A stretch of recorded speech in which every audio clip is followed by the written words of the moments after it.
I was working the breakfast shift at a boutique hotel in Stockholm when an American couple in their 60s approached my desk. The woman had this look on her face, like someone had personally insulted her grandmother. "Excuse me," she said, her voice tight. "We've been standing in that dining room for 10 minutes, and nobody has offered to seat us. Is there some kind of problem?" I glanced at the breakfast area behind her. It was a typical Swedish setup. Buffet tables along the wall, empty tables scattered around, signs in 3 languages, explaining the self-service concept.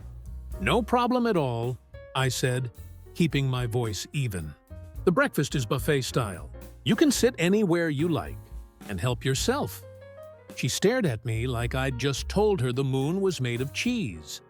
"So nobody is going to serve us?" Her husband touched her arm gently. "Honey, I think we just grab our own food," she turned to him.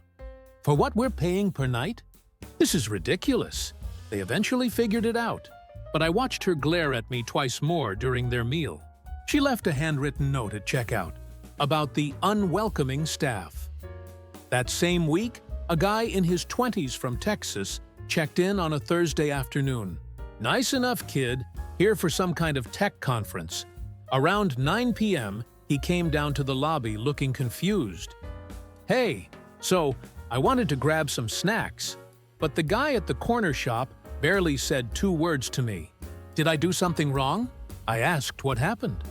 He explained he'd walked in, said hello real loud, asked how the guy's day was going, commented on the weather, then asked about 3 different candy bars before buying chips. The whole time, he just stared at me, like I was bothering him or something. I explained that Swedish shopkeepers tend to be efficient, minimal small talk. They're not being rude, they're being professional. The kid looked genuinely hurt. Man, back home, if someone treated customers like that, they'd be fired in a week. Then there was the businesswoman from California, probably mid-40s, who got into a full argument with our maintenance guy in the hallway. She'd asked him to fix her shower, and when he showed up, he apparently just nodded, walked in, and started working. Didn't introduce himself, didn't make conversation, just fixed the shower and left. She called down, demanding to know why he was so hostile. I tried explaining that silence isn't hostility here. She wasn't buying it. There's a difference between quiet and unfriendly, and that was unfriendly. But that was just the beginning. I was working as a tram driver in Prague when I started noticing a pattern. American tourists would board, smile real big, and say good morning like we were old friends. I'd nod. Sometimes I'd say hello back. Most days, I was focused on the route. They'd stand there for a second, smile fading, then walk away, looking confused or annoyed. One morning in late September, a woman in her 30s got on near the Castle District. She had that determined tourist energy. Big camera, comfortable shoes, guidebook in hand. "Good morning. Beautiful day, isn't it?" she said, really emphasizing each word. I nodded and waited for her to tap her card. She didn't move. "I said good morning," she repeated, slower this time. I looked at her. "Yes, good morning. Please tap your card." She tapped it, but stood there another few seconds. You know, in America, when someone greets you, it's polite to actually respond. Then she walked to a seat, muttering something about European rudeness. The thing is, I did respond. I nodded. I said good morning back, but apparently that wasn't enough. She wanted enthusiasm. She wanted me to ask about her day, comment on the weather, maybe throw in some recommendations for lunch spots. I had a tram full of people and a schedule to keep. My job wasn't to be her personal welcome committee. I document these patterns full-time across a dozen European cities. The psychology behind why these collisions keep happening. What each side is actually communicating. If you want to decode culture instead of just complaining about it, subscribe. Most travelers never get past the surface-level frustration. A few weeks later, I picked up a family at the main train station around 8 a.m.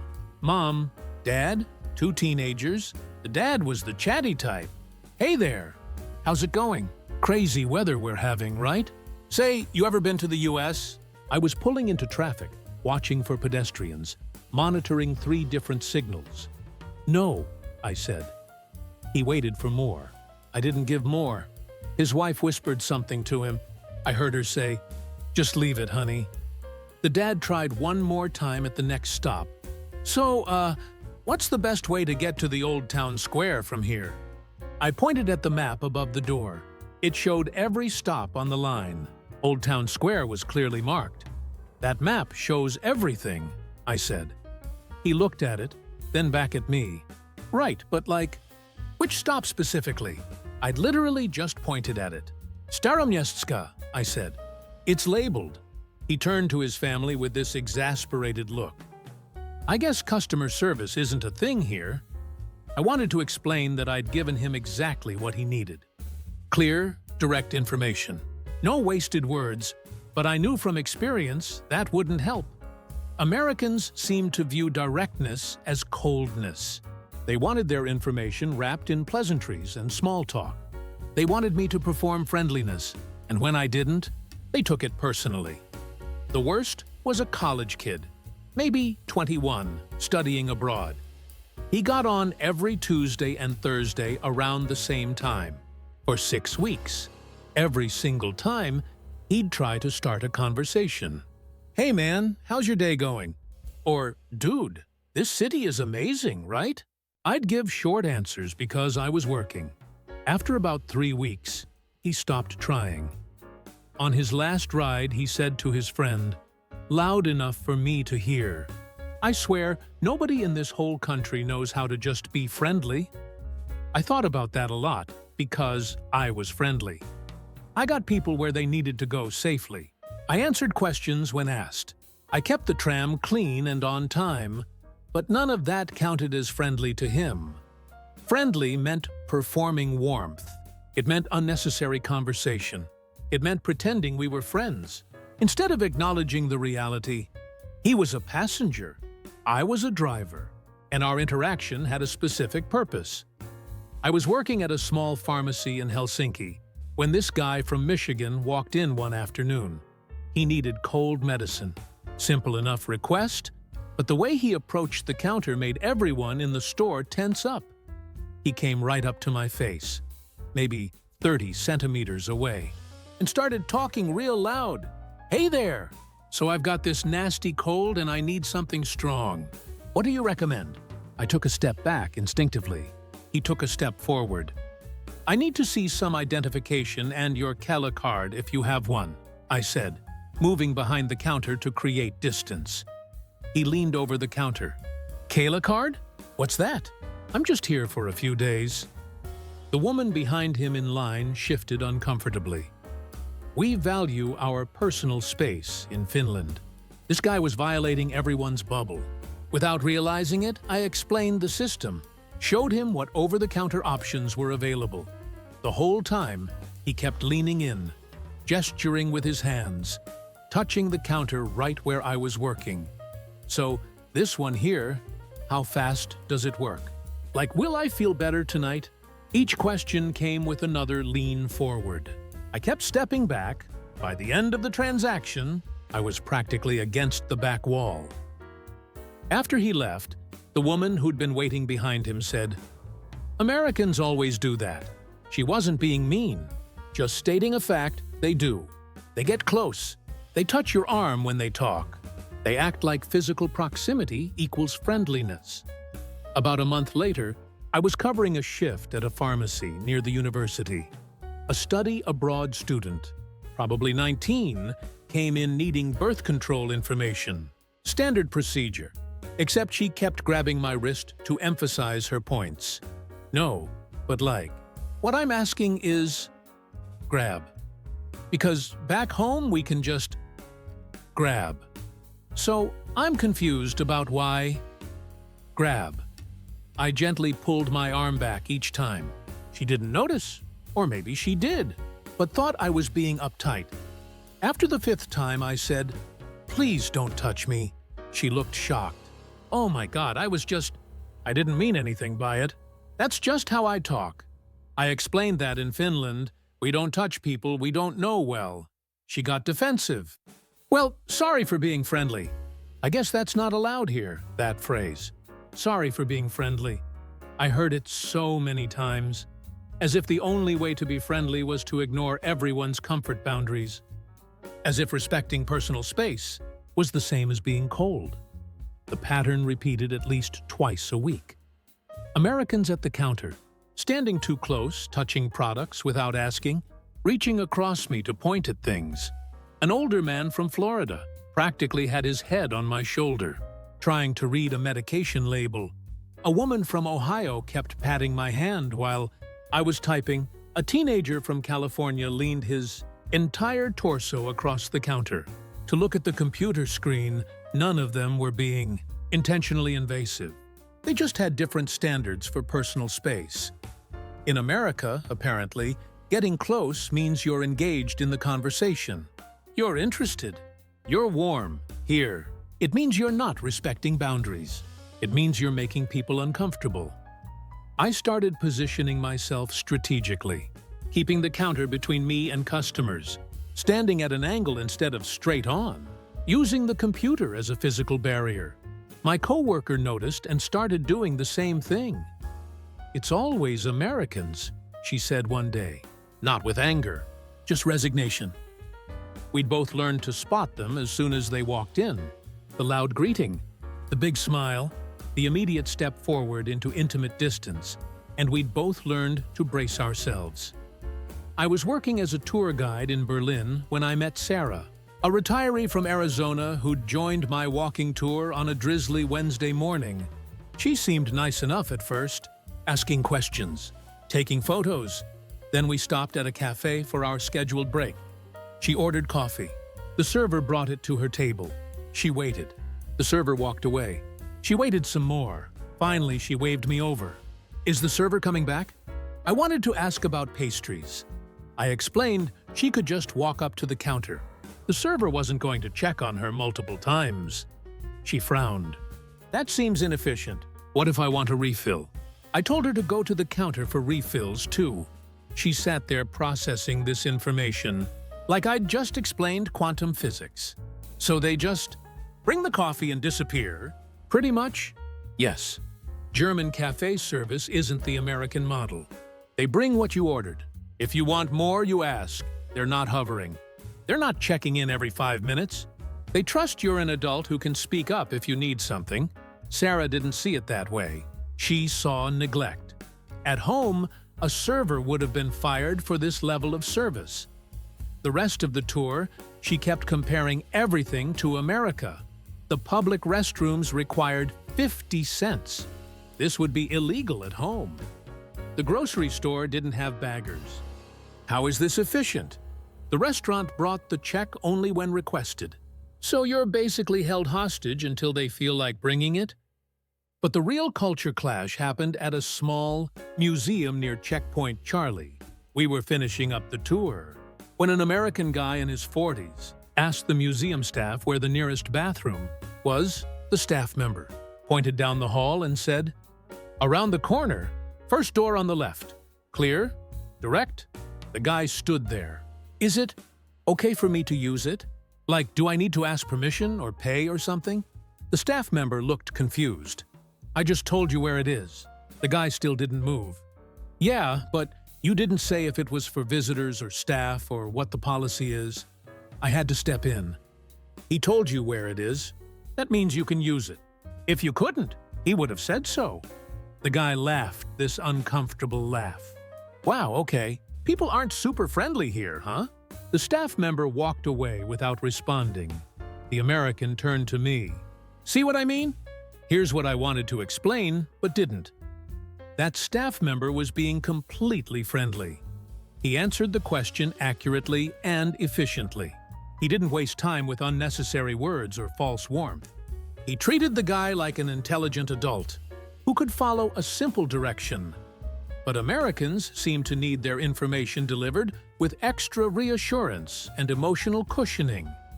They need someone to smile while giving directions, To add, no problem at all, or, of course you can. They need the interaction to feel personal, even when it's purely functional. This is the kind of cultural X-ray most travel channels never provide. They show you where to eat. I show you why you're misreading the entire interaction. I break down a new cultural friction point every week, but only subscribers catch the full pattern. If you're still watching, you already know these insights are different. The mom kept asking if I was okay. "You seem tired," she said. "Are you feeling all right?" I was fine, just focused on the tour, giving historical information, navigating the group through crowded streets. She kept pressing. "You're sure? You just seem kind of down." Her teenage daughter finally said, "Mom, leave him alone. Not everyone has to act excited all the time." The mom looked offended. "I'm just being considerate. Back home, tour guides are much more enthusiastic." And there it was, the expectation of performance. I was supposed to be bouncing around, cracking jokes, radiating constant enthusiasm. Never mind that I was giving them detailed historical context and keeping them on schedule. None of that mattered, because I wasn't performing the right emotional state. The next morning, I had a couple from Oregon who spent the entire tour whispering to each other. At the end, they tipped me €5, and the husband said, "Just so you know, you should work on your energy. You have good information, but you're kind of bringing everyone down with your attitude." I hadn't brought anyone down. The rest of the group was engaged, asking questions, enjoying themselves. But these two needed me to match their American expectations of what a tour guide should look and sound like. It happened over and over. Americans joining tours, visiting shops, eating at restaurants, and constantly interpreting European neutrality as rudeness. If someone wasn't actively warm and smiley, they were cold. If someone was direct and efficient, they were curt. If someone minded their own business, they were unfriendly. I started wondering if Americans realize how exhausting their expectations are, how much emotional labor they demand from every single interaction, how they turn simple transactions into performances of friendliness, and how quickly they judge entire cultures as rude when people don't play along. But the story that really stuck with me happened at a train station in Copenhagen last November. I was there picking up a friend when I noticed an American woman, probably in her early 30s, standing near the information desk. She looked frustrated. The information clerk, a Danish woman in her 50s, sat behind the glass partition with a neutral expression. "I need to know if this train goes to Malmö," the American said. The clerk looked at the ticket. "Yes, platform 3. The American stood there. "Okay, but what time does it leave?" The clerk pointed at the departure board above their heads. Every train, every platform, every time, clearly displayed. "It's on the board. Platform 3. 17 minutes. The American's voice got sharper. "I can see the board. I'm asking you to confirm which one is mine." The clerk's expression didn't change. "The Malmö train. Platform 3. 17 minutes. They were talking in circles. The clerk had answered the question 3 times. Clear, accurate, complete information. But the American wanted something else. She wanted the clerk to walk her through it step by step, to reassure her, to make her feel taken care of. "You know what?" the American finally said. "Your attitude is really unnecessary. I'm just asking a simple question." The clerk blinked. "I answered your question." The American grabbed her bag and walked away, muttering about how rude Europeans are. I watched the clerk after she left. She didn't look upset, didn't call a coworker over to complain, just picked up her coffee, took a sip, and waited for the next person. Because from her perspective, nothing unusual had happened. She'd done her job, provided information, maintained professional neutrality. The fact that the American wanted emotional warmth added to that information. Wasn't her problem. And that's the thing about these cultural gaps. Neither side is wrong exactly. Americans value emotional connection. even in brief interactions. Europeans value efficiency and respect for personal boundaries. Americans see warmth as part of good service. Europeans see unnecessary chattiness as unprofessional. Americans interpret neutrality as coldness. Europeans interpret excessive friendliness as fake. The misunderstandings keep happening because both sides are operating from completely different rulebooks, and neither side realizes the other isn't being rude or cold or fake.